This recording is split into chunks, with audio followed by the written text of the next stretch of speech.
श्रोतादिह पुंसाम् शब्दवारिभिः तमश्चाजानजं भिन्नम् तस्मै पाणिनये नमः। अज्ञान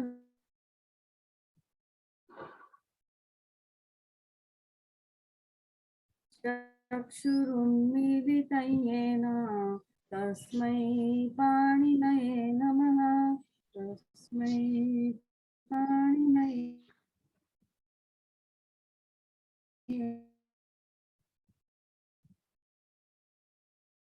नमः।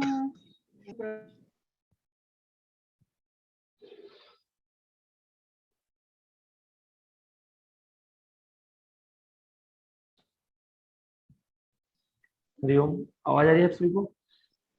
जी महोदय, आ रही है। हाँ, ये देखिए, तो पूर्व कक्षा में हमने पढ़ा था कि धातु के किस भाग को हम द्वित्व करते हैं। वो सूत्र क्या है बताने वाला? हाँ, एकाचो द्वे प्रथमस्य और अजादेर द्वितीयस्य। ये स्टार्टिंग से ही हम पढ़ते आ रहे हैं कि प्रथम भाग को द्वित्व करने के लिए सूत्र कौन सा है? एकाचो द्वे प्रथमस्य। और यदि अजादी होता है तो द्वितीय भाग को द्वित्व करते हैं। किसमें? अनेकाच में। और यदि धातु हमारी एकाच होती है तो कैसे द्वित्व करते हैं? संपूर्ण। लिट लकार के परिणाम पर आप सभी को ध्यान होगा, जिस प्रकार हमने जुहोत्यादि गण की धातुओं को श्लू प्रत्यय के परे होने पर, अर्थात शब्द का जब श्लू हो जाता है तब उसके परे होने पर हम द्वित्व करते हैं। तो लिट लकार में लिटि धातु और अभ्यासस्य, इस सूत्र के द्वारा ये सूत्र द्वित्व करने के लिए कहेगा। क्या कहेगा? लिट लकार के प्रत्यय पर होने पर ये जो अनभ्यस्त लिखा है इसको काट लीजिएगा, इसकी जगह लिख लीजिए अनभ्यास।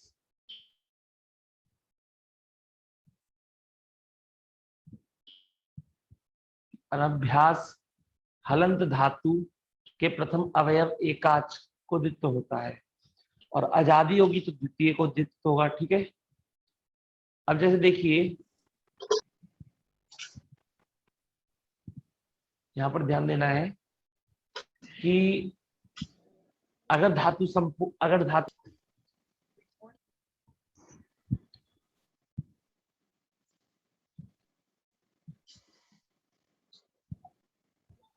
किशोर महोदय,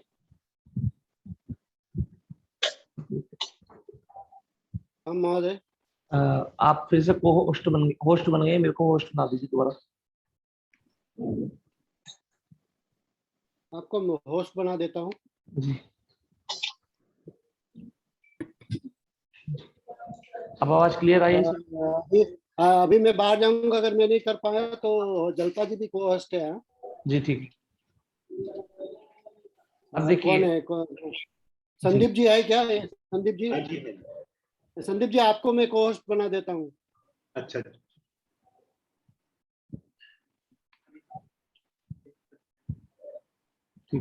तो अब देखिए, तो ये सब तो हम पढ़ चुके हैं कि किस भाग को द्वित्व करते हैं, किस भाग को द्वित्व करते हैं। बस अनभ्यस्त की जगह अनभ्यास डाल लीजिएगा। आगे चलते हैं। नंद्राहा संयोगादय, यदि संयोग के आदि में ना दा रा हो तो इनको द्वित्व हम नहीं करते हैं।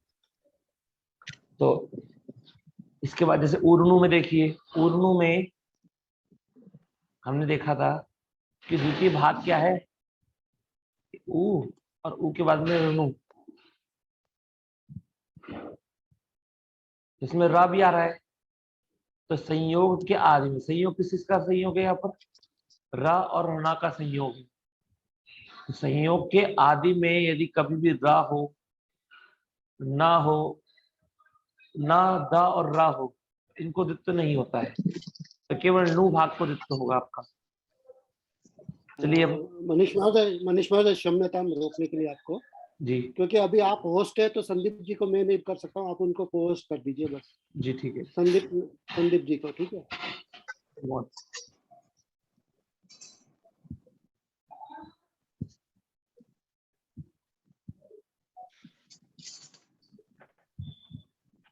ठीक है। हाँ, तो अब देखिए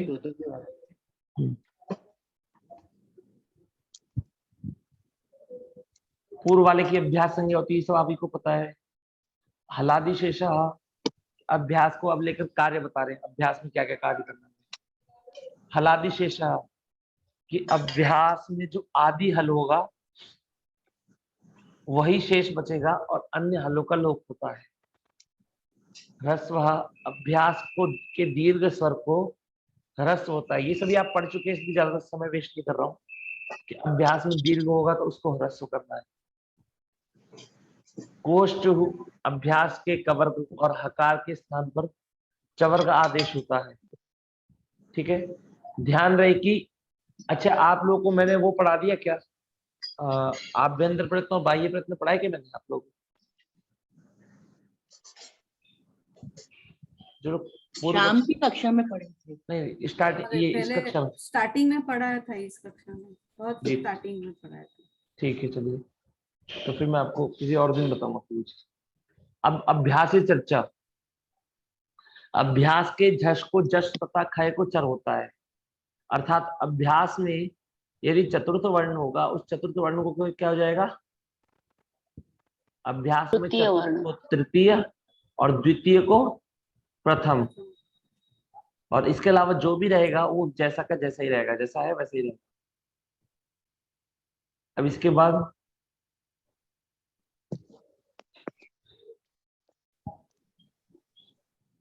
ये सब देख लीजिएगा। अब देखिए भू धातु के लिए विशेष विधि है, वो भू धातु के लिए विशेष विधि क्या है तो वो समझिए।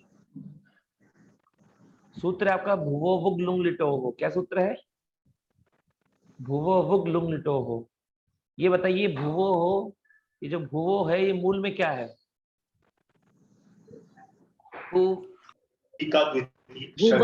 का एक वचन, नहीं किसका, षष्ठी, षष्ठी मतलब भू की षष्ठी का एक वचन। हाँ, भू की षष्ठी का वचन, इसलिए भुवः। ठीक है, भुवः। और अब देखिए वुक है, ये क्या है, वुक।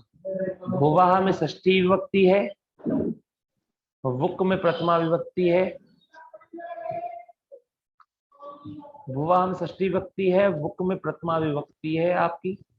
ठीक है, और लुंग लिटोहो में सप्तमी विभक्ति है, लुंग लिटोहो। अब देखिए क्या अर्थ बनता है, सप्तमी जिसमें होती है उस शब्द के परे होने पर कार्य होता है, तो लुंग और लिट के परे होने पर, अर्थात इस भू धातु को जो भी कार्य करेंगे हम एक तो लिट परे होने पर करेंगे और लुंग के परे होने पर करेंगे। तो ध्यान पूर्वक अभी हमने लिट पढ़ रहे हैं, इसके बाद लुंग पढ़ेंगे, तो लुंग में भी ये सूत्र लगेगा, इसलिए ध्यान से पढ़िएगा। इसके बिना बभूव नहीं बन पाएगा, तो वुक का आगम करेंगे। तो वुक का आगम है, अब देखिए वुक में प्रथमा विभक्ति है, वुक में आपके प्रथमा विभक्ति है। हमें ये नहीं पता कि हम ये आगम है कि आदेश है, ये आगम है कि आदेश है, हमें नहीं पता। मैंने क्या बताया था आपको, आप लोग माइक ऑफ करिए सभी लोग, बैक वॉइस आ रही है। तो अब देखिए कि वुक आगम है कि आदेश है, हमको नहीं पता। हमें बस इतना पता है कि वुक में प्रथमा विभक्ति है और जिस चीज को लेकर आते हैं उस चीज में प्रथमा विभक्ति होती है। तो फिर मैंने आपको ये बताया था, यदि हमारे जो जिस शब्द में प्रथमा विभक्ति है, यदि उसमें किस किस की संज्ञा होगी, ट, क और म, इन तीन वर्णों की संज्ञा होती है, इसका मतलब वो क्या है, आगम। तो वुक में का की संज्ञा होने से आगम है ये वुक। तो वुक आगम होगा, कहाँ होगा, अंतिम में, अंतिम में होगा। किसको अंतिम में होगा, किसके अंतिम में होगा बताइए, भू के अंत में, भू के अंत में, क्योंकि भू को आगम हुआ है। अब हाँ आद्यंत उठकी, अब बना शब्द आपका भू बन गया, भू बन गया, और उसके बाद में लिट लगा, लिट पर में है। अब कह रहे हैं कि धातु को द्वित्व करेंगे, तो यदि धातु को द्वित्व करेंगे तो क्या बनेगा, भूव भूव,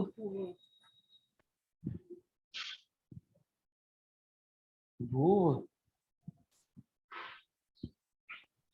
और लिट लकार पर में है ही। ये देखिए, जब अब कौन सा सूत्र लगाएंगे हम अभ्यास में? हलादि शेषा। हलादि शेषः। हलादि शेषः। तो बा का अभ्यास के बा का लोप हो गया, तो भू भू बचा, भू भूव। अब एक सूत्र आता है ह्रस्व। क्या सूत्र है?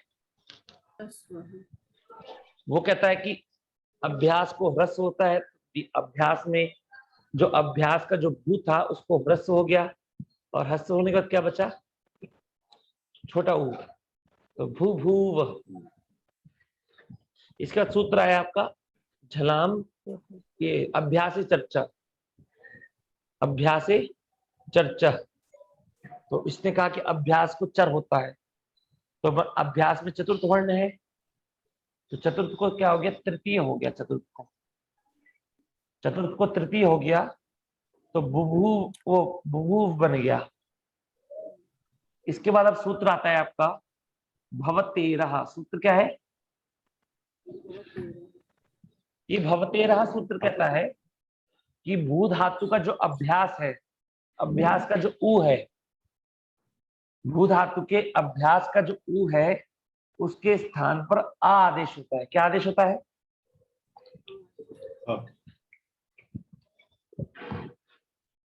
अभ्यास के ऊ के स्थान पर आ आदेश होता है। तो अभ्यास में जो भू था, भू में जो ऊ है, बा में जो ऊ है, उस ऊ की जगह आ आदेश हो जाएगा। क्या बन जाएगा? बा बचेगा केवल। तो बा भूव, आ आदेश करने पर तो बा भू बन गया आपका। इतना आपको समझना है। ये दो सूत्र हैं। जब भी भुवो बुग लुंग लिटो से आप लुंग और लिट के परिणाम पर आपको भुवो बुग लुंग लिटो लगाना ही पड़ेगा, और भवतेरः और भू धातु के अभ्यास के ऊ को ह्रस्व करना पड़ेगा। ये दो कार्य हैं, ध्यान से पढ़कर समझिएगा। इसके बाद आगे चलते हैं। शरपूर्वाह खयः। यदि अभ्यास में शर पूर्वक खय हो तो शर बचता है, सॉरी खय बचता है, और उस खय के अलावा सभी का लोप हो जाता है।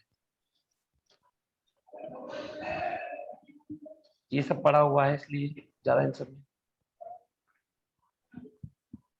अब यहां से समझते हैं। अत आदेहि, सूत्र है आपका क्या है? अत आदेहि। तो कह रहे हैं कि धातु को द्वित्वादि करने के बाद यदि अभ्यास के आदि में अ दिखे, यदि धातु को आप द्वित्व कर लें और द्वित्व करने के बाद धातु के जो अभ्यास जो है उसमें आपको ह्रस्व आ दिखाई दे, तो उस ह्रस्व आ को क्या कर लेना चाहिए? हमें दीर्घ कर लेना चाहिए। अब कह रहे हैं कि चाहे वो जो आ हो वो धातु का आ हो, चाहे रिकार का धातु के अभ्यास का उरत से बना हुआ आ हो। तो देखिए दोनों प्रकार से समझेंगे। धातु आई आपकी अत। धातु क्या है आपकी? अत धातु है। अब माइक एक एक व्यक्ति माइक खोलिएगा। जैसे जिन्होंने पढ़ा है जिसका अभ्यास, वो माइक खोलिएगा। जैसे संदीप जी। तो अत धातु को द्वित्व करेंगे, क्या बनेगा? अत अत अतत। अतत। अब पूर्व वाले की अभ्यास संज्ञा किस सूत्र से करेंगे? पूर्वोभ्यास। पूर्वोभ्यास। अब इसके बाद क्या कार्य करेंगे अभ्यास में? हलादि शेषः। हलादि शेषा करके अब केवल आ अत बचा। हमने जो ता था उसका आदि, उसका लोप कर दिया। वो आदि में नहीं है हल, इसलिए हमने उसका लोप कर दिया। तो देखिए कि ये अब आ अत बचा। अब अभ्यास में आ है कि नहीं है केवल? तो अभ्यास के आ को क्या होता है? दीर्घ आ हुआ। अभ्यास के आ को क्या होगा? दीर्घ। दीर्घ आ होगा। और दीर्घ आ करने के बाद जोड़ दीजिए केवल। तो आ प्लस अत आत हो जाएगा। अ का सवर्ण दीर्घ से दीर्घ कर दीजिए। तो अब देखिए यहां पर प्रश्न करते हैं कोई कि आप दीर्घ क्यों कर रहे हो अत आदेश सूत्र से। सीधा अगर आत ही तो बनाना है, सीधा आत ही तो बनाना है, तो इससे बड़ी इसके लिए तो बढ़िया है कि आ प्लस अत है तो यहाँ पर दीर्घ कर दो। दीर्घ होगा नहीं होगा अगर सवर्ण दीर्घ से दीर्घ हो हाँ जी। सकता है। तो फिर ये अत आदेश सूत्र बनाने की जरूरत क्या है कि अभ्यास के आदि अत को दीर्घ होता है। तो यहाँ पर क्या कोई और सूत्र भी प्राप्त हो रहा है क्या आपका, किसी को ध्यान हो आ और आ के बीच में कोई सूत्र प्राप्त होता है। अतोगुणे सूत्र है आपका अतोगुणे। हाँ जी हाँ, तो अतोगुणे सूत्र जो है ये आपका ये क्या कहता है कि अपदांत अ से गुण परे होने पर अथवा गुण अर्थात अ ए ओ इन तीन वर्णों के परे होने पर क्या होता है कि पर रूप होता है। तो अब पर में क्या है आ है, तो आ मिलकर आ हो जाता, फिर अत बनने लगता। अब हमको क्या बनाना है, हमको तो आत बनाना है, इसलिए हमने क्या कर दिया, पहले दीर्घ कर दिया अभ्यास को और उसके बाद हमने दीर्घ करने के बाद में अत गुणों की प्राप्ति नहीं हो पाएगी। दीर्घ करने के बाद में अत गुणों की प्राप्ति नहीं होगी, इस कारण से हमने दीर्घ किया। इसके बाद देखिए अब कह रहे हैं दीर्घ किए हुए अभ्यास के आ के बाद द्विहल धातुओं को। यहां देखिए जो अत है इसमें आपने आ को दीर्घ करने के बाद में एक ही हल है कि दो हल है, एक हल है केवल। यदि द्वित्व करने के बाद में आपने मतलब सॉरी दीर्घ करने के बाद में आपने जो ह्रस्व आ को दीर्घ करेंगे उसके बाद में यदि एक दो हल हो तो क्या कार्य करना है हमें वो भी बताएंगे। पर यहाँ बताइए आत में दो हल है कि एक हल है, एक यहाँ हल एक हल है, इसलिए यहाँ तो कार्य प्राप्त हुआ नहीं। दीर्घ तो हुआ है पर कार्य प्राप्त नहीं हुआ। अभी कह रहे हैं कि तस्मान नुड द्विहलः, कि जब आपने दीर्घ करने के बाद देखिए कि अभ्यास के दीर्घ बनाए हुए आ के बाद जिस धातु में दो हल हो, अर्थात आप किसको दीर्घ कर रहे हैं, आ को दीर्घ कर रहे हैं, तो आ को दीर्घ करने के बाद उस आ के बाद में यदि दो हल होंगे तो फिर क्या होगा, तो नुट का आगम होता है। क्या उन दो हलों को किसका आगम होगा, नुट का। नोट अब देखिए तो जैसे कि हाँ धातु है हमारी अर्च, क्या धातु है, अर्च। तो और कोई बोल सकते हैं बीच में, तो अर्च अर्च धातु को द्वित्व करने पर अर्च अर्च बनेगा। अर्च अर्च बनने के बाद में सूत्र आएगा आपका हलादि शेषः, तो आ अर्च बनेगा आपका। आ अर्च बनने के बाद में सूत्र आएगा अत आदेः, अत आदेः। तो अभ्यास में आ है कि नहीं है, आ है कि नहीं है, तो इस अभ्यास के आ को दीर्घ होके आ हो जाएगा, तो आ प्लस अर्च। तो आ प्लस अर्च बनने के बाद में अब देखिए ये आपने दीर्घ किया है, किसको दीर्घ किया है, आ को दीर्घ करके आ बनाया। अब इसके बाद में दो हल है कि नहीं है धातु में, यहाँ देखिए यहाँ दो हल है, यहाँ पर एक तो रा है और एक चा है। कि जब आप अभ्यास को दीर्घ करके आ बनाएंगे उसके बाद यदि दो हल मिलेंगे, यदि दो हल मिलेंगे तो उन दो हलों को क्या हो जाएगा, उन दो हलों से पूर्व में अर्थात उस धातु से पूर्व में, उस दो हल वाली धातु से पूर्व में नुट का आगम होगा। दो हल से पूर्व में नहीं, दो हल वाली धातु से पूर्व में। तो धातु क्या है, पूरी अर्च है, दो हल वाली धातु क्या है, अर्च। इस धातु से पूर्व में नुट का आगम होगा और आदि कहाँ होगा, अंत में होगा कि आदि में होगा, आदि में होगा। क्यों, क्योंकि ये अद्यंत सिद्ध है। प्रकृत आद्यंत उटकी। हाँ, क्योंकि ट की संज्ञा है, ट की संज्ञा होने से आदि के आदि में बैठेगा। क्लियर कि अर्च धातु को, अर्च दो हल वाली धातु है और दो हल वाली धातु के आदि में आकर बैठेगा नुट आगम, इसलिए। अब देखिए, तो आ प्लस नुट में ना बचता है, तो आ प्लस ना प्लस अर्च, तो क्या बन जाएगा आपका? आनर्च। तो बोलने में कैसे कि आ प्लस अर्च होगा, तो ना जोड़ दीजिएगा, आनर्च जी। अब देखिए अंज धातु है आपकी, अंज में भी इसी प्रकार करेंगे। अंज में द्वित्व करने पर अंज अंज हलादिशा अंज और अत आदेहे, सूत्र याद रखिएगा, अत आदेहे कि अभ्यास के आ को जो दीर्घ करता है वो क्या सूत्र है? अत आदेहे। पर इसको एक बार सूत्र को समझ लेते हैं।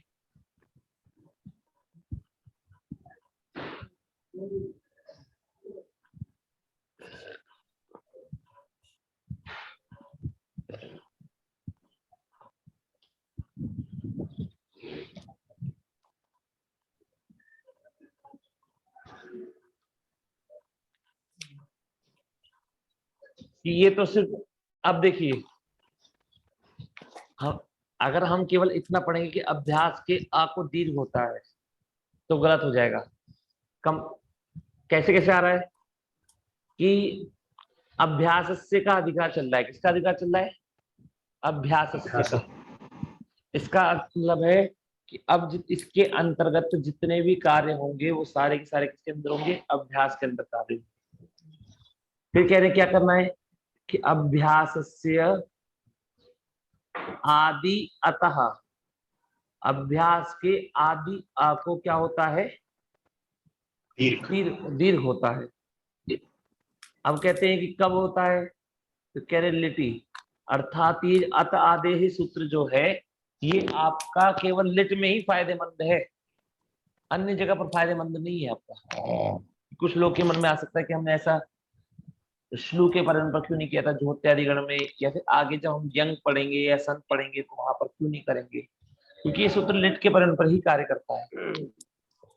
और जब आप द्वित्व करेंगे, जब आप द्वित्व करेंगे तभी तस्मान्नुट द्विहला की प्राप्ति हो पाएगी। किसकी प्राप्ति हो पाएगी?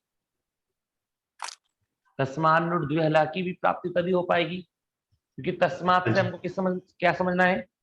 तस्मात से हमें दीर्घ आकारात, दीर्घ आकारात कि दीर्घ आकार के बाद में द्विहला, कि इसमें द्विहल है, दो हल है, जिसमें ऐसी धातु तो क्या होता है? नुट का आगम होगा। तो नुट का आगम करना है। इसके बाद देखिए, हमने ये समझा कि नुट का आगम करना हमने सीखा, पर यहां पर इस प्रकार आप देख करके देखिएगा, सब ये सब आसान है, नुट का आगम करना है बस। पर लेकिन उस जगह पर करना है कि जब आपको अभ्यास में आ हो, उस अभ्यास को आप दीर्घ कर दें, और दीर्घ करने के बाद में जब धातु में दो अल हो, क्या हो? धातु में दो हल हो, दो हल वाली धातु हो, तब धातु को नुट का आगम करना है।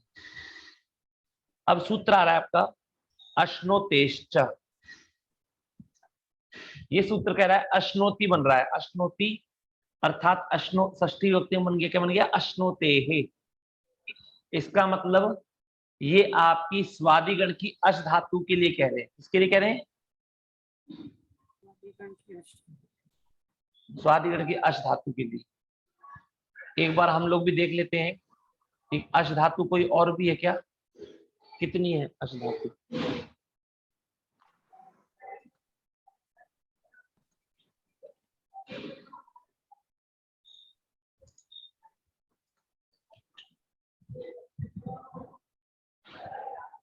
देखिए क्रियादि में भी है, अष्टभुजन।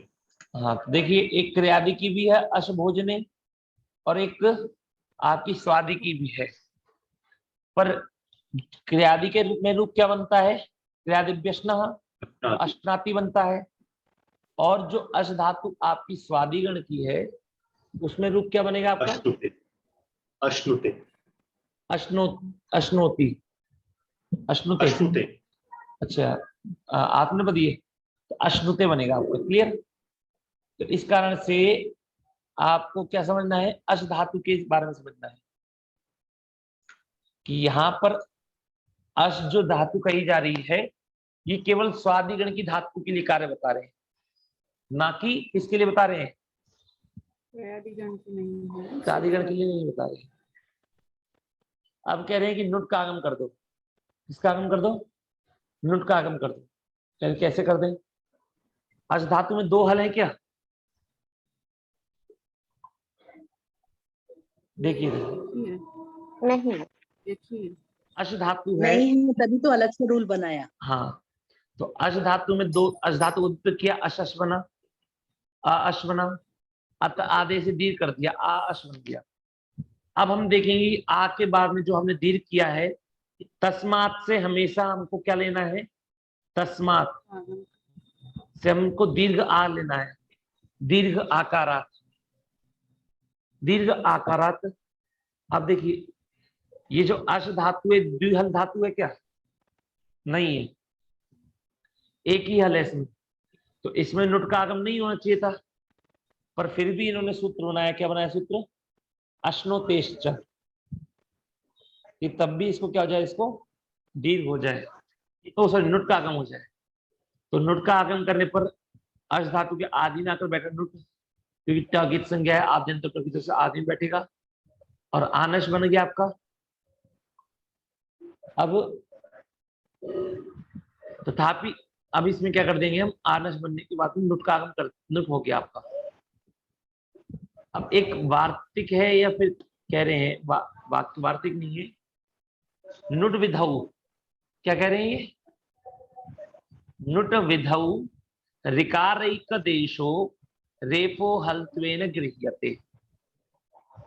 कि देखिए री के अंदर कुछ आचार्य लोग कहते हैं कि री के अंदर कुछ अंश र का भी होता है, इसकी ध्वनि मिली हुई होती है, र की ध्वनि मिली हुई होती है। तो कहते हैं, कुछ लोग कहते हैं कि नुट विधि की कर्तव्यता में, नुट विधि में, किसमें, नुट विधि में जब आप नुट का आगम कर रहे हो तो ऐसी स्थिति में ऋकारैक देशो, ऋकार के एक देश रेप को, ऋकार के अंदर ये जो री है, इस री के अंदर एक स्वर है और एक रा है, इस री के अंदर एक री है और एक रा है। तो रा को हल मान करके नुट का आगम कर देंगे। क्या कर देंगे? हल त्वेन गृह्यते, इसको हल मान करके कि री के अंदर रा भी समाहित है, इसको मान करके हम क्या कर देंगे, नुट का आगम कर देंगे। जैसे देखिए धातु क्या है आपकी, रिज धातु है। कौन सी धातु है? रिज। रिच धातु, अब रिज धातु को जल्द से नीचे बताइए, द्वित्व करेंगे तो क्या बनेगा? रिच रिच बनेगा। उसके बाद उसके बाद हलादि शेषों से री रिच बनेगा।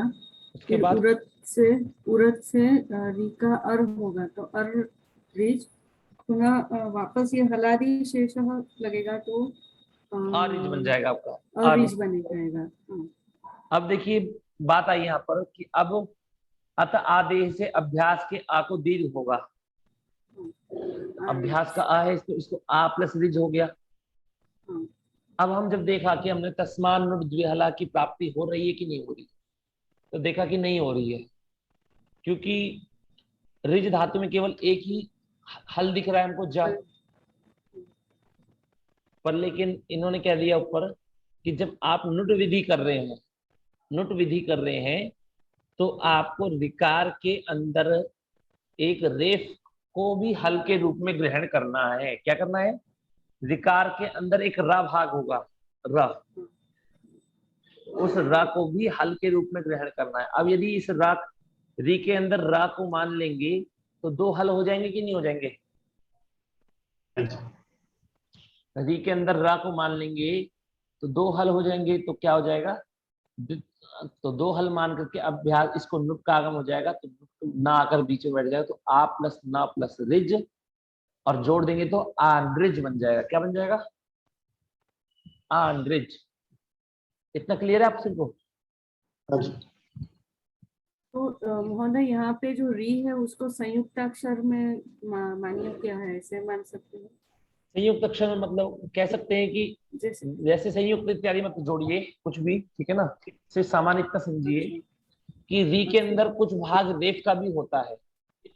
अच्छा री के अंदर कुछ भाग रेफ का भी होता है। हम हर जगह उस रेफ के भाग को ग्रहण नहीं करते हैं, हम्म, पर कहें कि जब नुट विधि होगी तब उस री के अंदर रेफ भाग को हल के रूप में ग्रहण करना है, ठीक है अच्छा जी महोदय। जी। तो इस प्रकार नुट का आगम होगा। अब कितने प्रकार के कब कब नुट का आगम होगा ये देखिए। पहले और सबसे इन नुट का आगम करने में सबसे पहला निमित्त क्या है आपका? सबसे पहला निमित्त है आपका अत आदेह। क्या निमित्त है? तो आधे हैं और जब फिर अभ्यास हल- में, हाँ, जब अभ्यास में अ मिलेगा उस आ को दीर्घ करेंगे। तो ये जितनी भी विधि है आपने पढ़ी है, ये जो तस्मान नुड्डी हलहा, ये जितनी भी विधि है ये सारी की सारी तभी प्राप्त होगी जब आप अत आदेह से दीर्घ करेंगे। यदि आप अत आदेह से दीर्घ नहीं करेंगे तो होगा क्या प्राप्त? नहीं होगा नहीं। प्राप्त, ठीक है। अब कह रहे हैं द्वित के लिए बता रहे हैं कि द्युत धातु के लिए विशेष बता रहे हैं कि द्युत धातु तथा ण्यंत स्वप धातु के अभ्यास को संप्रसारण होता है। द्युत धातु और ण्यंत स्वप धातु अर्थात स्वापी, इन धातुओं के को क्या होता है? संप्रसारण होता है। अब जब द्वित धातु को अभ्यास को संप्रसारण होगा तो क्या बनेगा? अब देखिए करते हैं। द्वितीय धातु को द्वित्व किया तो क्या बना? द्युत द्युत बना।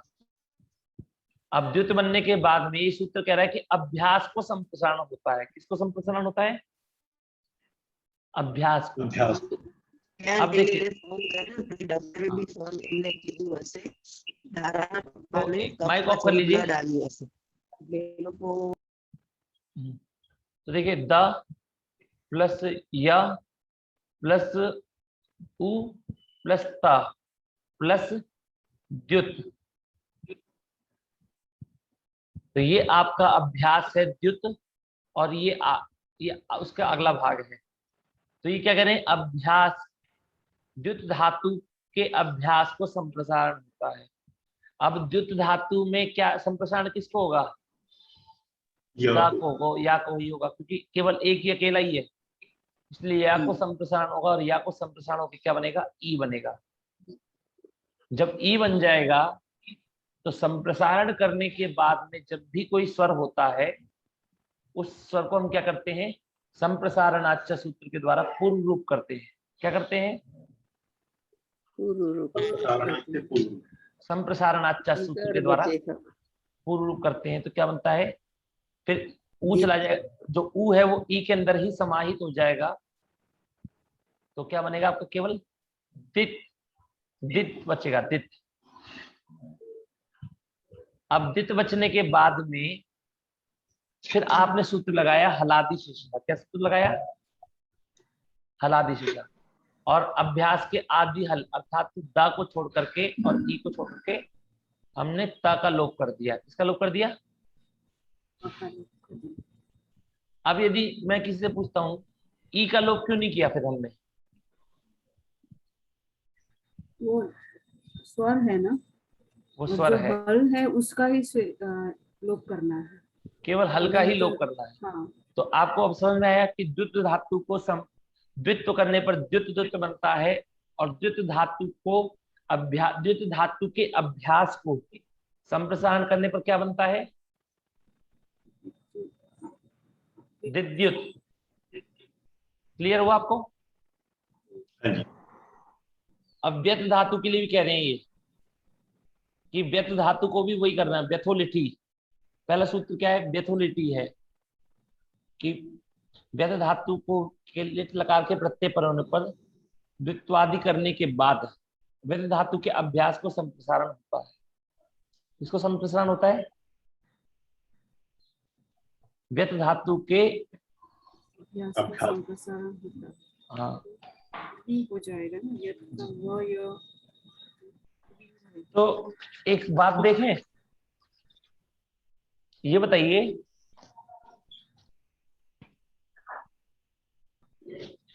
कि द्युति स्वाप्यो हो संप्रसारण, ये भी द्युत और स्वप कह रहा है, और व्यथोलिटी भी, तो इसमें ही जोड़ देते, क्या दिक्कत थी फिर? कोई बता सकता है इसमें क्यों नहीं जोड़ा, इसे व्यथोलिटी सूत्र को इसमें क्यों नहीं जोड़ा?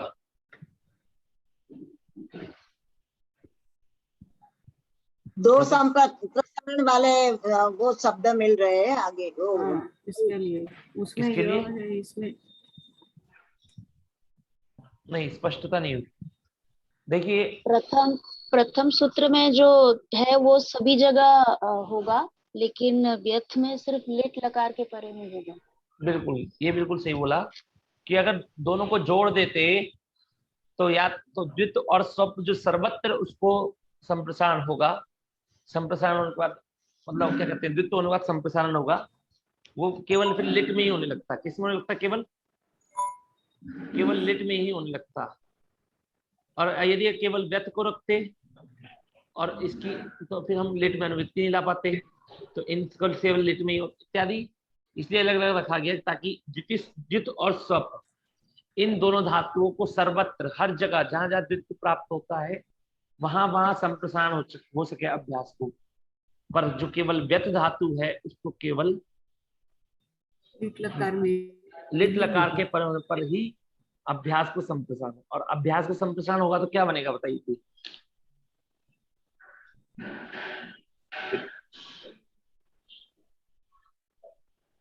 वित्त बन जाएगा।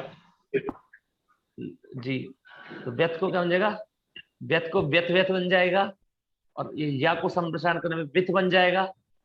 क्योंकि देख सकते हैं कि काफी टाइम हो चुका है, आप लोगों ने अभ्यास भी नहीं किया होगा द्वित्व करने का। वा प्लस या प्लस आ प्लस था। अब बताइए, सूत्रों की प्राप्ति करवाइए, कोई ना कोई प्राप्ति करवाइए। किसको द्वित्व करें? वो अब संप्रसारण किसको करें? वा को करें या को करें? य क्यों करें या को? क्यों करें या को? न संप्रसारण। न संप्रसारण इज्ञणः संप्रसारण। वो तो ठीक है, इज्ञणः संप्रसारणम से, पर लेकिन यहाँ पर तो वा भी यण है और या भी यण है, तो किसको करें? तो न संप्रसारण संप्रसारणम, अर्थात संप्रसारण के बाद में रहने पर पूर्व वाले को संप्रसारण नहीं होगा। जब तक बाद वाला संप्रसारण जिंदा है तब तक पूर्व वाले को संप्रसारण नहीं होगा। तो बाद में तो या संप्रसारण है, इसलिए या को संप्रसारण करेंगे, वा को नहीं करेंगे, तो या को संप्रसारण होकर क्या बन जाएगा? ई। संप्रसारण अच्छे से पूर्ण रूप कर देंगे तो ये जो आ है ये ई में आकर के मिल जाएगा, तो आ चला जाएगा तो क्या बन जाएगा? वित्त बनेगा। क्या बनेगा? और फिर हलादि शेषा करने पर था का लोप, हलादि शेषा से था का लोप करके बी वित्त बनेगा। हाँ, सुमित्रा जी पूछिए। जी, वो पहले वाले सूत्र में द्युत का तो फॉर्म दिया हुआ है, वो स्वापी का फॉर्म क्यों नहीं दिया? स्वापी का फॉर्म इसलिए नहीं दिया आपको क्योंकि अभी आपको जरूरत ही नहीं है उसकी, प्रणिजंत की जरूरत ही नहीं है ना।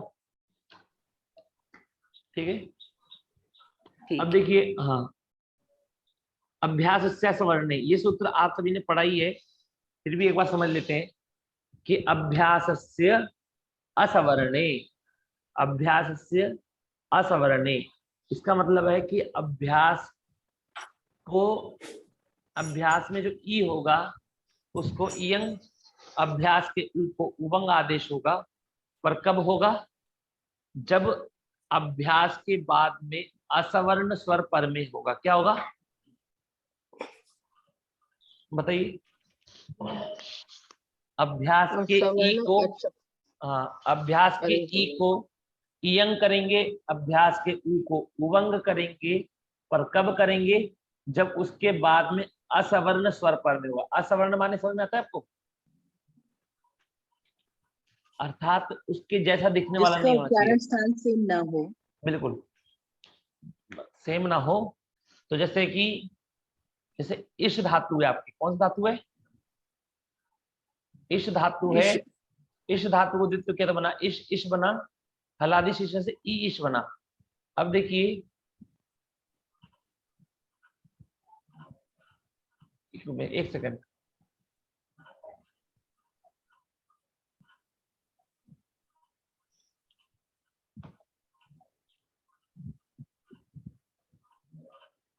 सॉरी, अभ्यास से असवर्ण बोलने थी। हाँ, तो अब ई ईश बन गया आपका।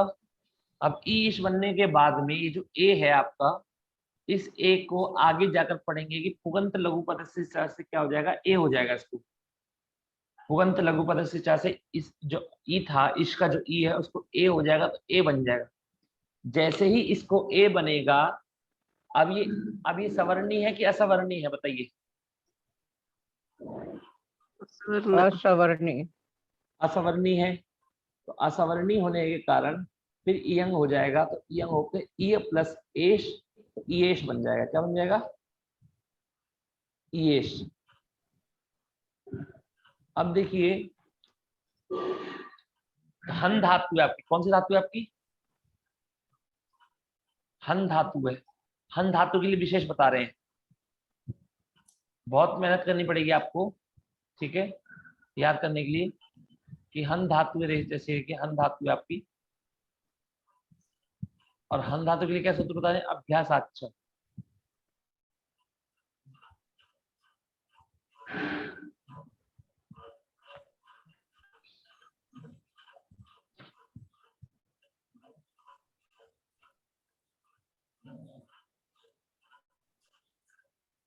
हो हंते, ये बताइए आपने हो हंते ऋण्येषु सूत्र पढ़ा था आपने?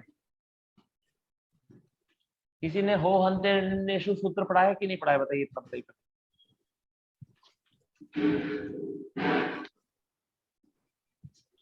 इतने सारे लोग हैं अपने, कोई किसी ने नहीं पढ़ा ये सूत्र?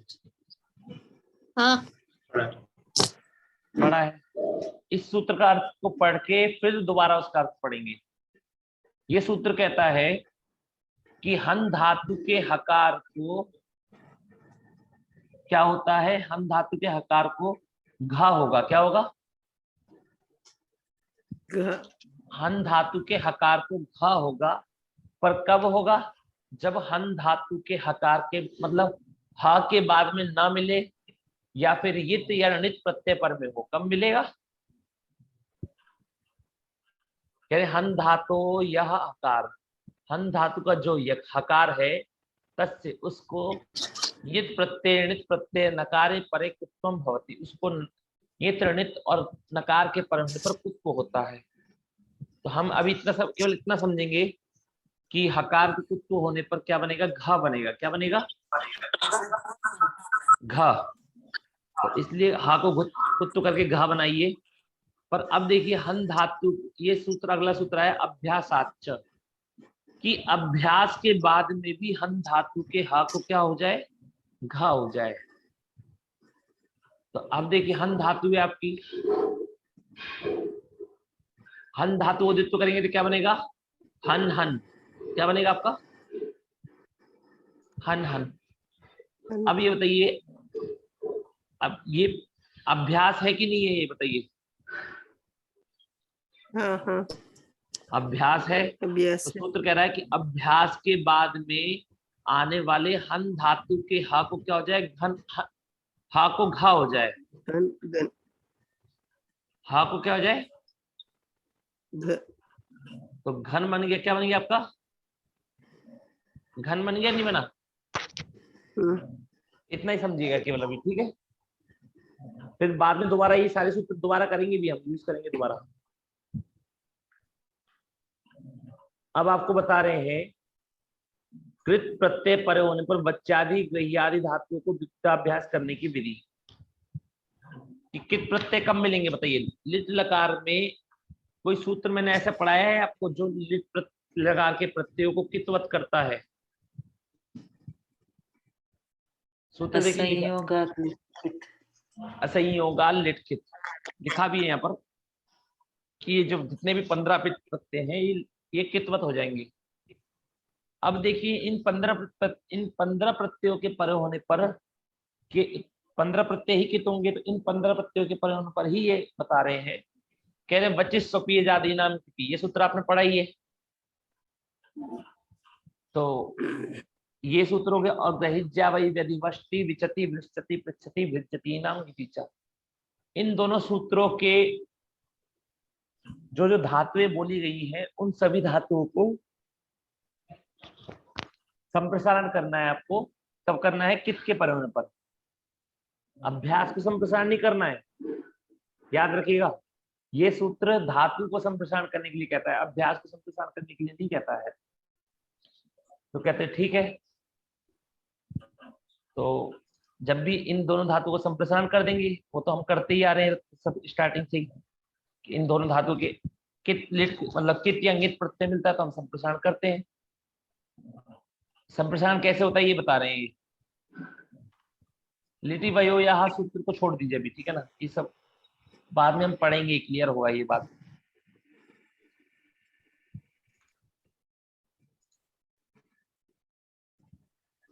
अब ये बता रहे हैं देखिए कभी कभी क्या होता है, एक जब हम इतना समझिए, ये वच धातु है आपकी। कौन सी धातु है? वच धातु है।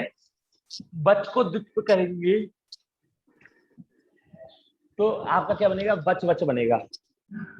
और वच वच बनने के बाद में चा को हलादी शेषा से लोप करेंगे तो उ उच उ वच वच, सॉरी पहले देखिए, वच वच बना आपका, वच वच बना। अब इस वाले वच को तो मान लीजिए हमने सूत्र वच वच प्लस आ, वच वच प्लस आ, तो ये जो आ है ये ऋणल का प्रत्यय का आ है। किसका आ है? ऋणल प्रत्यय का। और ये जो ऋणल प्रत्यय है ये आपका कित नहीं है। कैसा नहीं है आपका? कित नहीं है आपका। तो कित ना होने के कारण फिर तो यहाँ पर वच धातु का संप्रसारण होना चाहिए था। बताइए, संप्रसारण नहीं होना चाहिए वच धातु को। तो कह रहे हाँ होगा ही नहीं बिल्कुल। तो कह रहे क्लियर है। पर एक सूत्र है वो कहता है कि लिट लकार के परे होने पर, यदि लिट लकार का कोई भी प्रत्यय है तो वच धातु के अभ्यास को संप्रसारण हो जाता है। क्या हो जाता है? अभ्यास के संप्रसारण। तो वच को संप्रसारण, अब अभ्यास को संप्रसारण करके क्या बनेगा? उच्च बनेगा, उच्च। और हलादी शेषा से उच्चा का लोप करके ऊच बनेगा, ऊ वच, सॉरी ऊ वच। इतना बनेगा आपका, इतना बनाना है। तो देखिए इन सभी धातुओं को हमें अभ्यास को संप्रसारण करना है। किसको संप्रसारण करना है? अभ्यास को संप्रसारण करना है। अब यहाँ पर थोड़ा सा समझते हैं।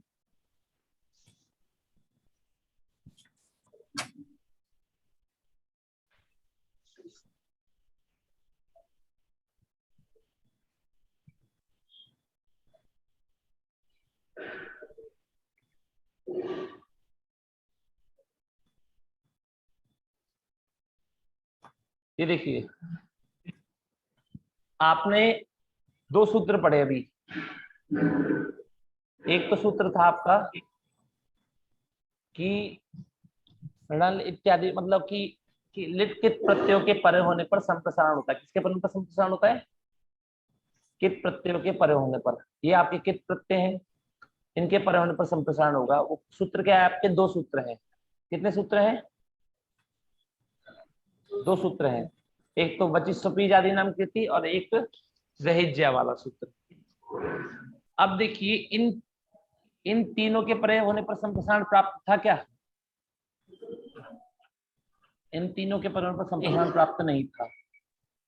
तो इसलिए इन्होंने कह दिया कि लिट लकार का कोई भी प्रत्यय हो तो धातु को संप्रसारण नहीं हो, उसके अभ्यास को संप्रसारण हो। किसको संप्रसारण हो?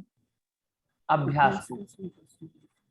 तो देखिए मानी जब ये तीन आएगा तभी अभ्यास को होगा, ऐसा होगा? हाँ बिल्कुल, जब ये तीन आएंगे तो बात ये है, जैसे वच धातु है, दोनों जगह समझेंगे। वच वच, ये वच वच धातु का इसका संबंध है, किसके साथ में संबंध है, इसके साथ, मृणल के साथ में संबंध है। और जो ये वच वच धातु आ रही, ये वच वच है, इसका संबंध किसके साथ में है, सॉरी पहले तो वच, पहले वच ही आएगी, केवल वच ले लेते पहले केवल।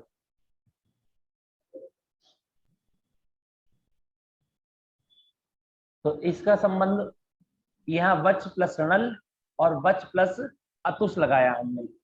अब ध्यान से देखिएगा कि यहाँ पर सूत्र कहता है कि वच धातु को क्या होता है, वचिस स्वपीय आदि नाम की वच धातु को कित प्रत्यय के पर क्या होगा, संप्रसारण। तो ये कित प्रत्यय है कि नहीं है, अतुष बताइए। अतुष प्रत्यय कित है, तो कित प्रत्यय पर वच धातु का संप्रसारण होकर क्या बनेगा, उच्च बनेगा। क्या बनेगा, उच्च। तो कह रहे हैं ठीक है, हमने उच्च बना लिया। उच्च बन गया आपका। अब देखिए, अब धातु को द्वित्व तो करेंगे कि नहीं करेंगे, धातु को द्वित्व करेंगे। तो धातु को द्वित्व करके क्या बन गया, उच्च। उच्च बन गया आपका, उच्च उच्च। यहाँ पर क्या हुआ, आपने पहले धातु को द्वित्व किया, बाद में संप्रसारण किया। क्या किया आपने, बताइए जल्दी। पहले धातु को द्वित्व किया और बाद में संप्रसारण किया, तो अतुष प्रत्यय लगेगा। हाँ, क्योंकि अतुष प्रत्यय देखिए, क्योंकि हमने संप्रसारण करने के बाद तो द्वित्व क्यों किया, क्योंकि हमारा जो सूत्र है वो कह रहा है कि लिट लकार अपित प्रत्यय पर में तो संप्रसारण कर दो, और संप्रसारण करने के बाद में भी। अब कोई कहे कि यानी नहीं हम नहीं करेंगे संप्रसारण, हम क्यों करें संप्रसारण, कह रहे मत करो मत करो, क्या दिक्कत आ रही है। तो पहले आप मतलब आपके कहने मतलब ये है कि आप पहले द्वित्व करोगे, उसके बाद फिर ये द्वित्व करोगे तो फिर संप्रसारण करोगे। जैसे मतलब कि पहले द्वित्व किया वच वच, फिर वच वच को क्या करा, फिर वच को केवल संप्रसारण करके उच्च बनाया। अब ये बताइए, तो अब क्या होगा, तो कह रहे हैं आप यहाँ अभी भी हम तो अभी भी कर सकते हैं वच को संप्रसारण। कैसे कर लोगे, कह रहे सूत्र में वापस लिट्यभ्यास वैशाम, वो ये कहता है कि लिट लकार के प्रत्ययों के परिणाम पर अभ्यास को संप्रसारण होता है। किसको होता है, अभ्यास को संप्रसारण होता है। पर किन धातुओं के अभ्यास को संप्रसारण होता है, तो जिन धातु वचिस स्वपीज आदि नाम तिथि और ग्रहिज्या वही व्यति वष्टि, इन सूत्रों में जो धातुएं पड़ी गई हैं केवल इन्हीं के लिए ही कह रहा है। इसके लिए कह रहा है, केवल इन्हीं के लिए ही हाँ जी। तो इनको संप्रसारण करना, अब उससे कर देंगे हम, कह रहे हैं हाँ ये बात भी सही है। संप्रसारण तो डबल होगा ही, देखिए द्वित्व तो इन दोनों धातुओं को कित प्रत्यय के परिणाम पर दोनों को संप्रसारण होगा, और केवल वच अर्थात नल के परिणाम पर केवल अभ्यास को संप्रसारण होगा। किसको होगा, केवल अभ्यास को संप्रसारण।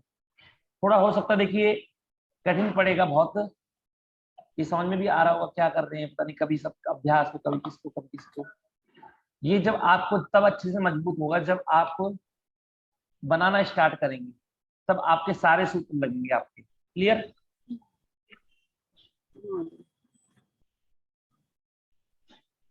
इतना समझ में आ गया आपको। इसके बाद आप बताते हैं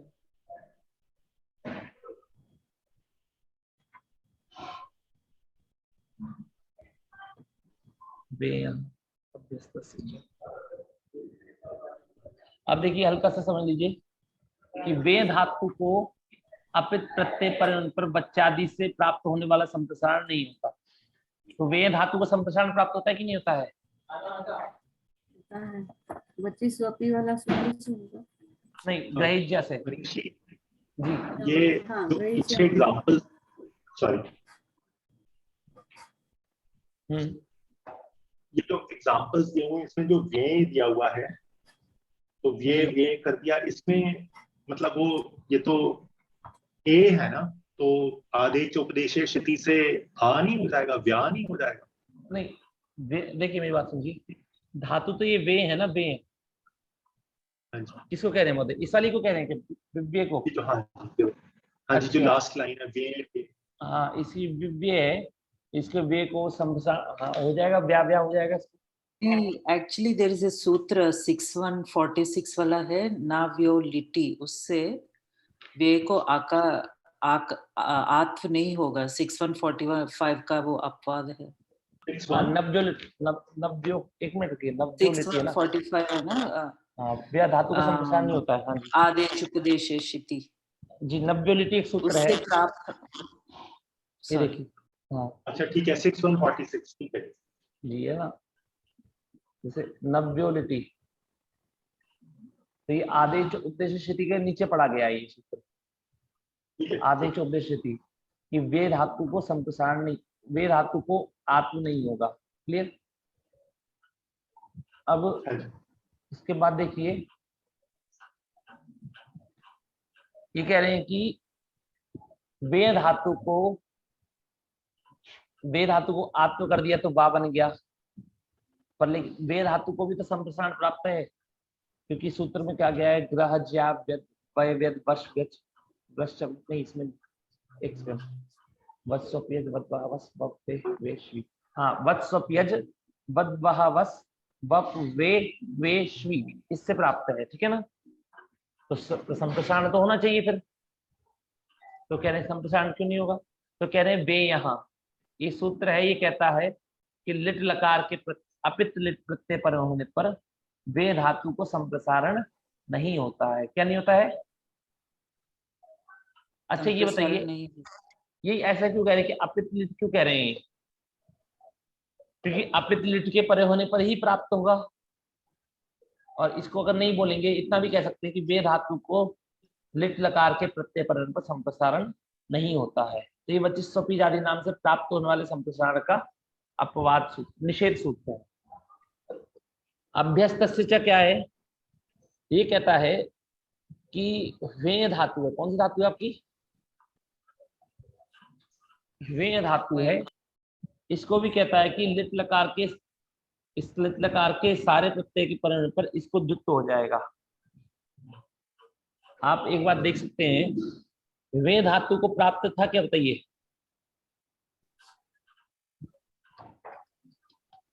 वचिस्वपी से प्राप्त है ना।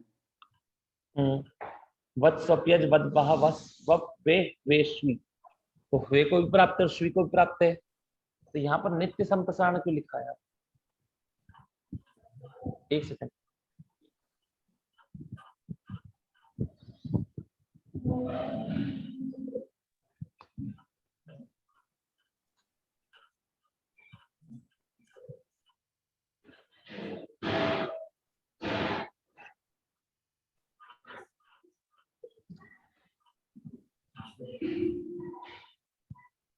अभी देखिए क्या कह रहा है ये,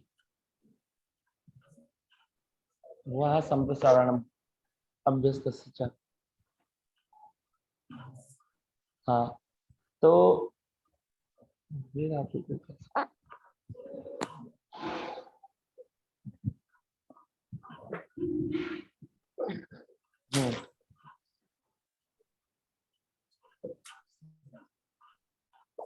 पहले तो क्या विभाषाश्वेय सूत्र है, तो ये क्या कहता है विभाषाश्वेय सूत्र, कि लिट और यंग के परण पर जो आपकी जो श्वी धातु है, इसको विकल्प से संप्रसारण हो। कैसे हो इसको? विकल्प से संप्रसारण हो। तो अब यदि श्वी धातु को विकल्प से संप्रसारण करना है हमें, तो एक बार देखिए, एक बार द्वित्व होने से पहले ही विकल्प से संप्रसारण करना है।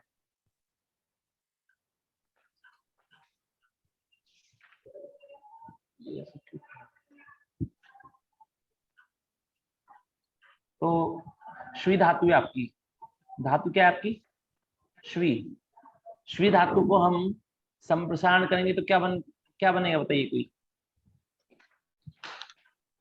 शु बनेगा। पहले श्वी को शु बनेगा, और शु बनने के बाद हम द्वित्व करेंगे तो क्या बनेगा? शु बनेगा। ठीक है, और जब हम श्वी धातु को संप्रसारण नहीं करेंगे तो क्या बचेगा, क्या बनेगा?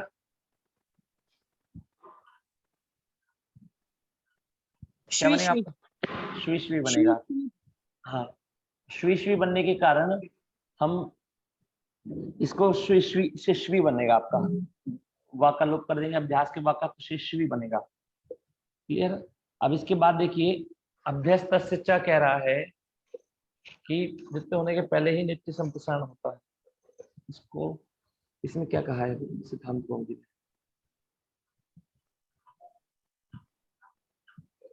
वह इति वर्तते तद अभ्यस्तस्य इत्यनेन व्यधिकरणम् इत्यनेन व्यधिकरणम् अभ्यस्तस्य यो वह कश्च अभ्यस्तस्य।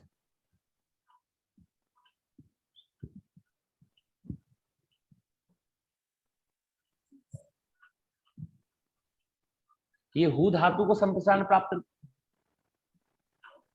वाह, ये हुए धातु को संप्रसारण प्राप्त है कि नहीं प्राप्त है? ये पहले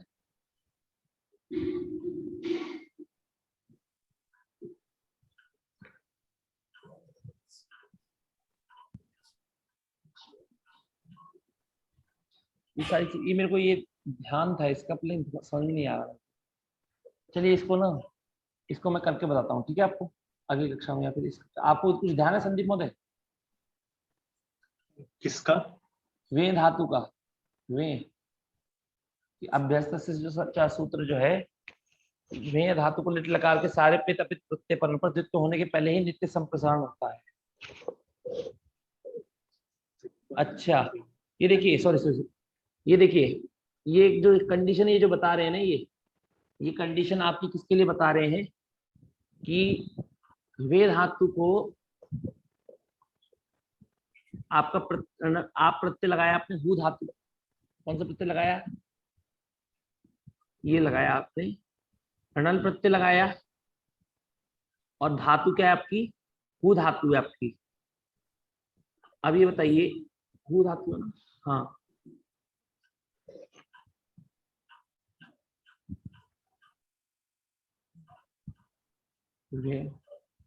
अब हु धातु को इन्होंने पहले, धातु क्या थी पहले आपकी? वे धातु थी। कौन सी धातु थी आपकी? वे धातु थी। और वे को आपने ए को आ कर दिया, तो ए को आकर में क्या बना आपका? वाह। वाह बनने के बाद में आपने, वाह बनने के बाद में इसको वाह को संप्रसारण करके बना दिया हु, बना दिया। क्या बना दिया? हु।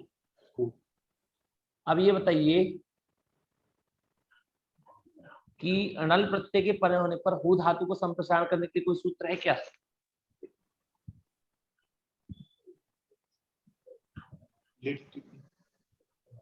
हाँ, वो 6117 लगेगा ना? 6117 कौन सा? नहीं, मान लीजिए हमने, हमारी धातु क्या है? हुआ धातु है। कौन सी धातु है?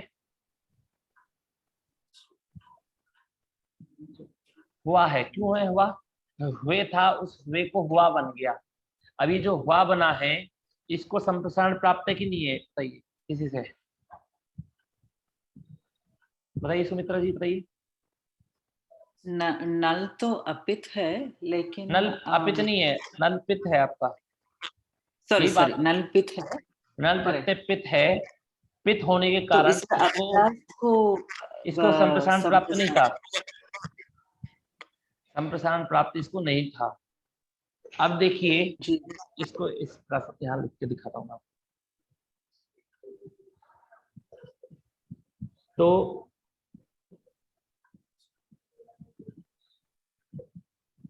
आपकी वे धातु है, वे धातु को णल प्रत्यय के परे होने पर, किसके परे होने पर? णल प्रत्यय के परे होने पर वे को क्या हो जाएगा? हुआ हो गया, तो बन गया हुआ। अब वे धातु को कोई सूत्र ऐसा प्राप्त नहीं है कि जो कहे कि हुआ धातु को संप्रसारण हो जाए, मतलब हुए धातु को संप्रसारण हो जाए। तो ऐसा सूत्र कहने है प्राप्त है। कहने कौन सा सूत्र है? तो कहने की बचिस स्वपी आदि नाम की, कह रहे बिल्कुल सही कह रहे हो, वो प्राप्त करवाता है हुए धातु को। पर जो हुए धातु को कहता है, ठीक है, वो कहता है कित प्रत्यय के परण पर। किसके परण पर? कित प्रत्यय के परण पर। तो ये नल कित प्रत्यय है क्या आपका? कहीं नल तो कितनी, तो इसमें हुआ धातु को संप्रसारण प्राप्त था क्या? बताइए, हुआ धातु को संप्रसारण नहीं था। तो इन्होंने कह दिया अभ्यस्तस्य च, कि अभ्यस्त हुआ धातु को क्या हो जाएगा? संप्रसारण हो जाएगा। क्या हो जाएगा? संप्रसारण। तो हमने द्वित्व कर दिया, हुआ धातु को द्वित्व कर दिया तो क्या बन गया आपका, हुआ हुआ बन गया। अभ्यस्त हुआ धातु को संप्रसारण हो जाएगा, तो इसको भी संप्रसारण हो जाएगा हु, और इसको भी संप्रसारण हो जाएगा, क्या हो जाएगा, इसको भी हु। तो अब आपका मनीष जी, हु इसको बन गया दीर्घ होगा ना, हलाह लगकर, जी, हलाह सूत्र लग के दीर्घ हु होगा ना। दीर्घ हु, एक सेकंड, जुहू प्लस जुहू बनेगा आपका, हु को हलाह से दीर्घ होना दीर्घ हो है, जाएगा हलाह जी, हलाह से दीर्घ हो जाएगा, जुहू बनेगा फिर आपका। तो जुहू बनने के बाद भी फिर वो ये उसको फिर चेंज हो जाएगा, तो जुहू बन जाएगा उसको, क्लियर। हलाह से दीर्घ हो गया, और दीर्घ होने के बाद उसको फिर औ को फिर आव हो जाएगा, औ हो जाएगा, औ को फिर आव हो जाएगा। कहने का मतलब ये है, इतना समझिए, आप लोग इस सूत्र का अर्थ याद करिएगा कि वे धातु को द्वित्व होने के पहले ही नित्य संप्रसारण होता है। इसका अर्थ याद करिएगा। इसका इतना है, इसका जो फायदा है ना इस सूत्र का, ये आपको मिलेगा केवल 3 प्रत्ययों में मिलेगा। कहाँ मिलेगा महोदय, संदीप महोदय? 3 प्रत्यय में। वो 3 प्रत्यय कौन से हैं? नल, थल और रणल। सन में भी होगा ना? सन में भी, सन में नहीं, हाँ, सन में भी अपिस्तस्य च लगता है। नहीं, लिट कह रहा ना ये केवल। अभी देख लीजिए, हाँ एक बार, एक सेकंड रुकिए। हाँ, सन में भी लगेगा आपका, सन की अनुवृत्ति आएगी नौच संचंगों से, या फिर एक मिनट, नौच संचंगों से, हाँ लगेगा शायद मेरे ख्याल से। हाँ जी, सन उसकी है अनुवृत्ति, अनुवृत्ति आ रही है उसकी, इसलिए तो लगेगा। वह संप्रसारण में सन, वो हुआ संप्रसारण से ही हो जाएगा, वो हुआ संप्रसारण से ही हो जाएगा, क्लियर। तो इतना करते हैं फिर आज, ठीक है। अब देखिए, इतना आपको क्या करना है, आपको यहाँ तक जो जो सूत्र पढ़ाए गए उनके अर्थ याद करके आना है आपको, सारे सूत्रों पर, क्योंकि अब अगली कक्षा में हमारा इडागम होगा, और इडागम करके हम प्रक्रिया प्रारंभ करेंगे। चलिए, इसके बाद एक, अब लिट लकार हो गया, लिट लकार हमने आज का पढ़ लिया। इसके बाद देखिए, आपका सूत्र है आपका, आज हम क्या समझेंगे कि हम हा को घा क्यों करते हैं, कि हमने होस्टू से हम हा को घा ही क्यों करते हैं, सॉरी झा, हा को झा क्यों करते हैं, कभी हम हा को घा क्यों करते हैं, हम ये समझेंगे। पहले ही बताइए, आपने सभी ने पढ़ाई होगा, तो हमारे बाह्य प्रयत्न समझेंगे। क्या समझेंगे आज हम? बाह्य प्रयत्न। तो बाह्य प्रयत्न कितने होते हैं बताइएगा कोई?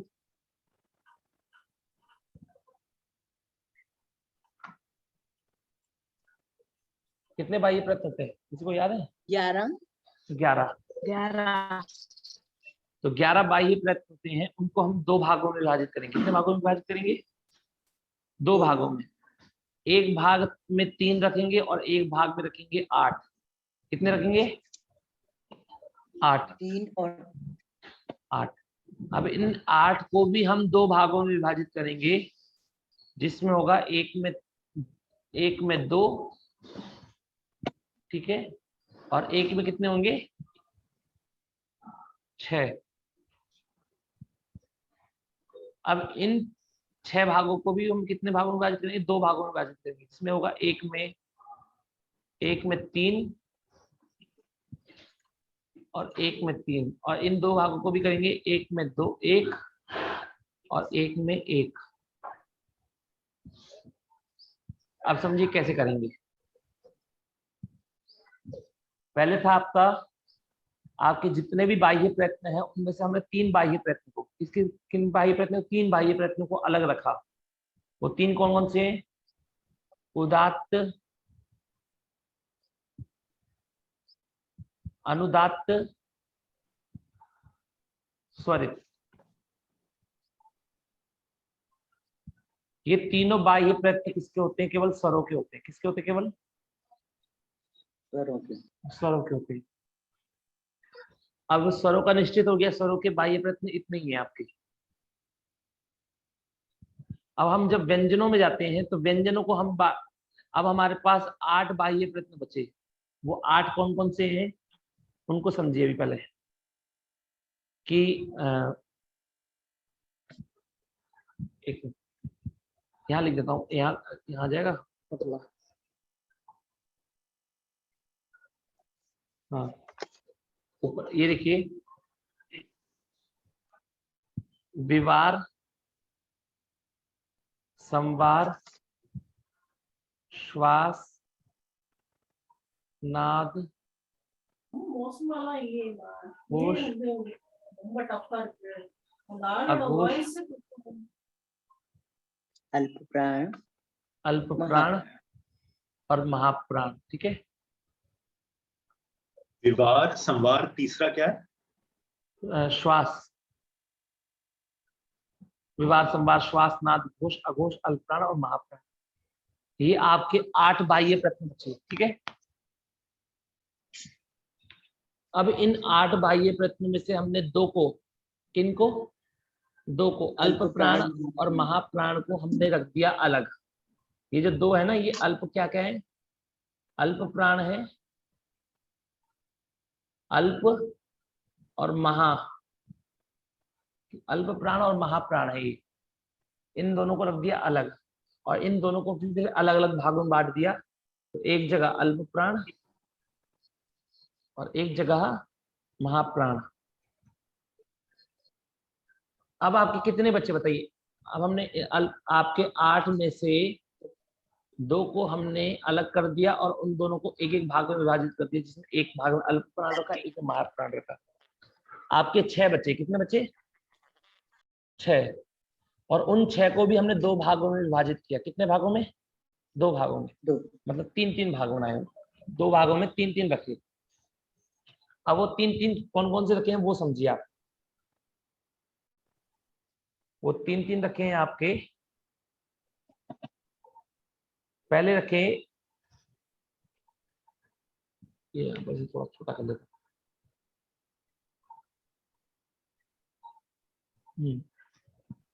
पहले इस वाले भाग में रखे हमने विवार,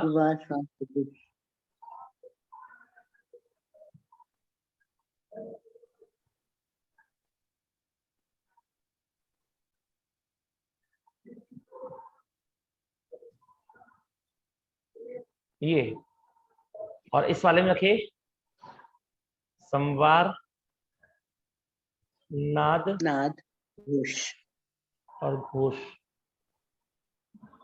तो ये देखिए, ये आपके सारे के सारे बट गए आपके 3, 3, 6, 7, 8 और 9, 10, 11। ये 11 आपके बाह्य प्रयत्न में बट गए हैं। अब हमको इनको समझना है, इनको कैसे समझें कि किसी भी, अब कह रहे खर प्रत्याहार, आप सभी को पता है क्या खर प्रत्याहार किसे कहते हैं? खर प्रत्याहार में कौन कौन से वर्ण आते हैं जी? खर प्रत्याहार में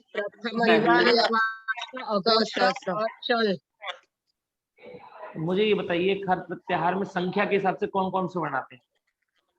प्रथम, पहले और दूसरे। दूसरे पहले कपय और स।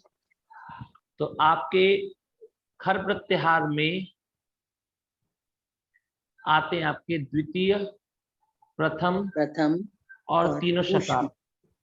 ऊष्म नहीं, केवल तीनों शकार। नहीं समझ नहीं आया मुझे। आपके ऊष्म जो बनता है वो बनता है श, स और ह। इन चारों को ऊष्म कहते हैं। अच्छा। पर जो हमारा जो खर प्रत्याहार है उसमें शहसर, रा पर रुक गए ना, हा को थोड़ी लिया हमने। ठीक, तीनों शकार, हाँ नहीं लिया। तो हा तो केवल शहसर, अर्थात खर प्रत्याहार में आपके द्वितीय, प्रथम और तीनों शकार आते हैं। अब देखिए, पहले टोटल 13 हुए। हाँ टोटल 13, मतलब टोटल 13 हो गए। अब ये मान लीजिए आपके व्यंजन कितने होते हैं ये बताइए पहले। 25, 33, 33। तो 13 हमने इधर रख दिए इस वाले कोटे में, ठीक। और तो 20 बच्चे वो इस वाले कोटे में रख देंगे। कितने रखते हैं 20 बच्चे जो इस वाले में। अब समझिए, मेरे साथ बोलिएगा, खरो विवारा श्वासा अघोषाश्च। खरो खरो विवारा श्वासा अघोषाश्च। ये खर प्रत्याहार वाले वर्णों का विवार, श्वास और अघोष बाह्य प्रयत्न होता है। क्या होता है? हर प्रत्याहार वालों का विवार, श्वास और अघोष बाह्य प्रयत्न होता है। बाह्य प्रयत्न होता है। अब कह रहे हैं हर्ष संवारा नादा घोषाश्च। हर्ष प्रत्याहार में आने वाले वर्णों का क्या है? संवार, नाद और घोष है। अब यहां समझिएगा कि हमारे जितने भी व्यंजन हैं उनको अगर कोई बोलेगा कि आप अपने सभी व्यंजनों को 2 प्रत्याहारों में बांट दो। कितने प्रत्याहारों में बांट दो? 2। और ऐसे 2 2 में प्रत्याहारों में तो खर बांटो और हर्ष। कि जिनमें सभी व्यंजन आ जाएं। तो खर और हर्ष, तो खर में ठीक। 13 आते हैं और हर्ष में 20 आते हैं। कितने आते हैं? 20। अब ये बात का ध्यान रखिएगा कि खर प्रत्याहार में यदि कोई वर्ण आ रहा है तो उसका बाह्य प्रत्यय क्या है? विवार, श्वास और अघोष। क्या है? विवार, श्वास, अघोष। अघोष। और यदि हर्ष प्रत्याहार में आ रहा है तो उसका क्या होगा? संवार, नाद, घोष। क्या होगा? संवार, नाद, घोष। संवार, नाद, घोष। अब जैसे मैं आप सभी से पूछता हूँ, ठीक है, पहले इतना बताइएगा, ये तो क्लियर है आपको, सर उदात्त अनुदात्त स्वरित किसको होते हैं? स्वरों के होते हैं केवल। तो इसमें कोई दिक्कत ही नहीं है, इसमें कोई जाल झंझट वाली बात नहीं है। दिक्कत वाली बात क्या है? इनमें व्यंजनों में कैसे पहचाने। इतना ध्यान में रखिएगा कि विवार, श्वास और अघोष को याद कर लीजिए। किसको याद कर लीजिए? विवार, श्वास और विवार, अघोष। श्वास, अघोष। और यदि आप, मैंने कोई वर्ण बोला, यदि वह वर्ण खर प्रत्याहार में आता है तो उसका विवार, श्वास, अघोष होगा। और खर प्रत्याहार में नहीं आता है, इसका मतलब वो किस में आ रहा होगा? हर्ष प्रत्याहार में आ रहा होगा। इसका मतलब उसका संवार, नाद, घोष होगा। तो जैसे मैंने पूछा आपके सामने, कोई भी आप में से कोई से भी 4-5 वर्ण बताइए। कोई से भी 5 व्यंजनों में कोई से भी 5 व्यंजन बताइए। जैसे ले लेते हैं एक हा ही ले लेते हैं, एक का ले लेते हैं, एक छा, एक भा और एक मा। ठीक है, अब ये बताइए, पहले हमने देखने चले कि हा किस वर्ण, हा का बाह्य प्रयत्न क्या है। अब ये बताइए, हा का बाह्य, ये हा आपका खर प्रत्याहार में आता है संवार, क्या? नाद, घोष। नहीं। हर्ष, समझने संवार, की तरीके को बता रहा हूं मैं। आपने देखा कि हा प्रत्यय आपका खर प्रत्याहार में आता है क्या? तो आपने देखा द्वितीय, प्रथम और सा इनमें नहीं आता है। यदि खर प्रत्याहार में नहीं आ रहा है, इसका मतलब वो हर्ष प्रत्याहार में आ रहा है। निश्चित होकर बोलना है आपको। तो आपने बोला कि खर प्रत्याहार में हा नहीं आता है, इसका मतलब संवार, नाद, घोष है। इसका बाह्य प्रत्यय क्या है? संवार, नाद, घोष। का के पास गए तो हमने देखा कि का कौन सा वर्ण है? का वर्ण है आपका पहला वर्ण। कौन सा वर्ण है? प्रथम। तो देखा कि द्वितीय, प्रथम और तीनों शकार, तो प्रथम वाले वर्ण आते हैं खर प्रत्याहार में। इसका मतलब का बाह्य प्रत्यय क्या है आपका? विवार, श्वास, अघोष। विवार, श्वास, अघोष। अब हमने देखा छ के पास गए तो छ कौन सा द्वितीय वर्ण है? छ। द्वितीय वर्ण भी आपके खर में आएंगे, द्वितीय और प्रथम खर में आते हैं। इसलिए अब इसका आपको पता लग गया कि छ का भी क्या है आपका बाह्य प्रयत्न क्या है? आपका विवार, श्वास और अघोष है। क्लियर हुआ आपको इतना? अब भ, ये आपका कौन सा वर्ण है? चतुर्थ। तो चतुर्थ वर्ण आपके द्वितीय खर प्रत्याहार में आते हैं कि द्वितीय, प्रथम और तीनों शकार में? नहीं आते। इसका मतलब खर में नहीं आते, इसका मतलब हर्ष में आते हैं। किसमें आते हैं? हर्ष में। तो सीधा आपको आंख बंद करके बोलना है कि पहले देख लीजिए किसी वर्ण को कि वो खर में आ रहा है कि नहीं आ रहा है। अगर खर में नहीं आ रहा है तो इसका मतलब वो हर्ष में आ रहा है, और हर्ष में आ रहा है तो इसका मतलब संवार, नाद, घोष। ठीक है, माँ भी ऐसे ही है, माँ भी 5 वर्ण है, तो ये भी द्वितीय, प्रथम और तीनों शकार, मतलब खर में नहीं आएगा। इसका भी क्या होगा? बाह्य प्रत्यय क्या होगा? संवार, नाद, घोष। इतना आपको पता लग गया?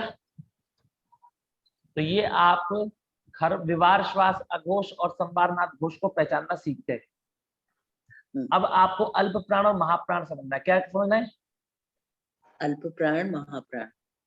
तो कहते हैं वर्गाणाम प्रथम द्वितीय चतुर्थ प्रथम तृतीय पंचमा यणश्चाल्प प्राणा, कि आपके जो वर्ग होते हैं उन वर्गों का प्रथम, तृतीय और पंचम वर्ण, कौन सा वर्ण? पंचम। प्रथम, तृतीय और पंचम वर्ण आपका अल्प प्राण होता है। ये लिख लीजिए, यण। ये अल्प में लिख दे रहा हूं मैं, अल्प में ब्रैकेट में प्रथम, तृतीय, पंचम और यण, ये आपके अल्प प्राण के अंतर्गत आते हैं। किसमें आते हैं? अल्प प्राण के अंतर्गत। और महाप्राण में द्वितीय, चतुर्थ और ऊष्म, ये आपके किस में आते हैं? महाप्राण में आते हैं। अब ये बताइए, किसी भी व्यंजन के 4 बाह्य प्रत्यय होते हैं। कितने बाह्य प्रत्यय होते हैं? 4 बाह्य प्रत्यय। 3 बाह्य प्रत्यय तो आपको इससे पता लगाने हैं, खर या हर्ष से। खर या हर्ष से। और एक बाह्य प्रश्न आपको अल्प प्राण या महाप्राण, आपको इनसे पता लगाना है। अब आपने जैसे देखिए, हा था आपका, क्या था? हाँ। तो ये आपका, आपको इतना तो पता लग गया कि ये संवारनाद घोष है। क्या है? संवारनाद घोष। पर अभी तो 3 ही प्रयत्न हुए हमारे पास, अभी एक और चाहिए। तो हमने लिखा है कि अल्प प्राण की महाप्राण है। अब ये बताइए, हा जो है अब ऊष्म में आता है कि नहीं आता है?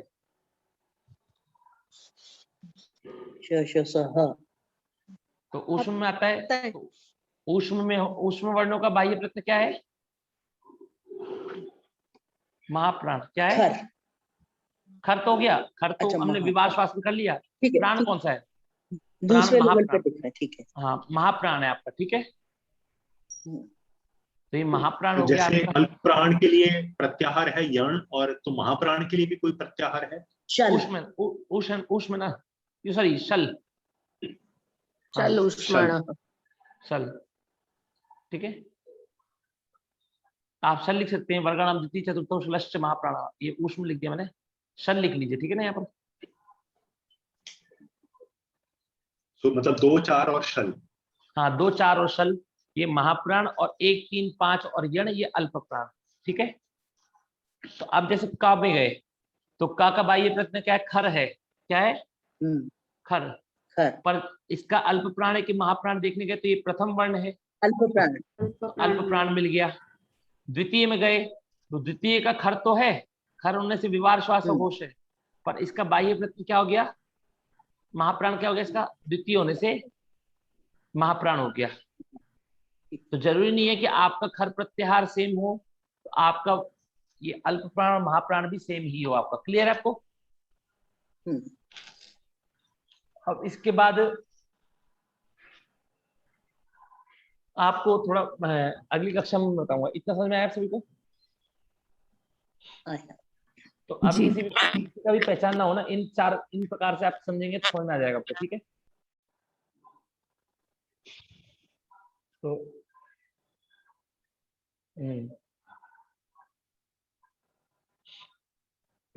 इतने ही रखते हैं फिर आज की कक्षा। ठीक है मनीष महोदय, मैंने चैट में एक क्वेश्चन रखा है, थोड़ा देखिएगा चैट में जी।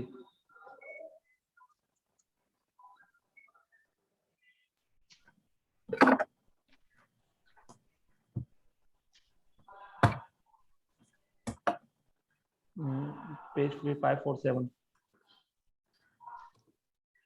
पेज 347 में, और 10 नंबर का सूत्र जो है उसमें अंत में जो री का दिया है वो क्लियर नहीं हो जाए। वहाँ 2 अच के बदले 2 हल्क होना चाहिए, लेकिन वो भी क्लियर नहीं है। थोड़ा देख लीजिए 547 पे ये आपको ये क्लियर नहीं हुआ 547 में।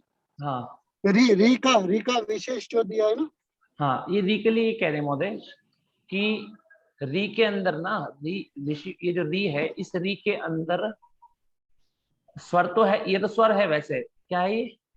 स्वर। पर इसके अंदर एक र का अंश भी मानते हैं। ये जो र होता है ना, र, रकार, रेफ, इस री के अंदर रेफ अंश भी माना जाता है, इस री के अंदर रेफ अंश भी मानते हैं कि ये जो कहने का मतलब उनका ये है कि री के अंदर रेफ अंश भी है और उस रेफ को हम हल मान करके दो हलों में गिनती कर लेंगे। क्या कर लेंगे? जैसे देखिए रिज धातु है, आपकी कौन सी धातु है? रिज। तो जा तो आपका एक हल हो गया, ये जा आपका एक हल है, पर री तो अब री तो आपका स्वर है, पर यदि आपसे कोई कह दे कि री के अंदर रेफ भी छुपा हुआ है, उस रेफ को भी हल मानो। क्या कहें? री के अंदर रेफ भी छुपा हुआ है, उस रेफ को भी हल मानो। तो दो रेफ को हल मानेंगे तो आपके दो हल हो जाएंगे कि नहीं हो जाएंगे बताइए? अच्छा एक सेकंड, मैंने स्क्रीन शेयर नहीं कर रखी आपको। विशेष जो दिया वो क्लियर नहीं है। हाँ ये देखिए, इधर देखिए महोदय, तो रिज धातु है आपकी, रिज धातु में एक तो जा हो गया आपका, मनीष माधव वो क्लियर है, री धातु का क्लियर है, री का आगे वाला जो विशेष है वो क्लियर नहीं है। री का ये जो री में जो रहा है, नहीं आगे देखिए उसमें विशेष लिखा हुआ है री का। अच्छा री का वो क्लियर नहीं है।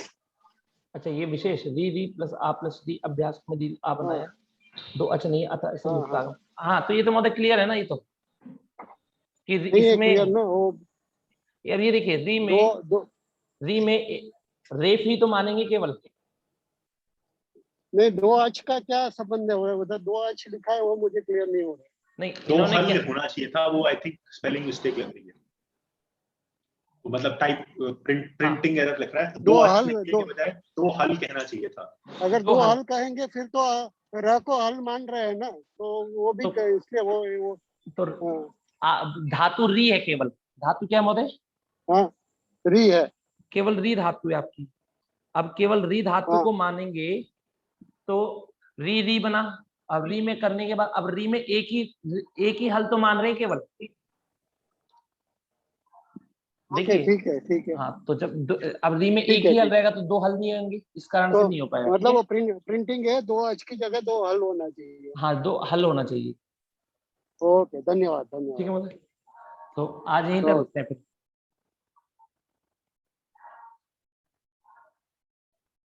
ठीक है।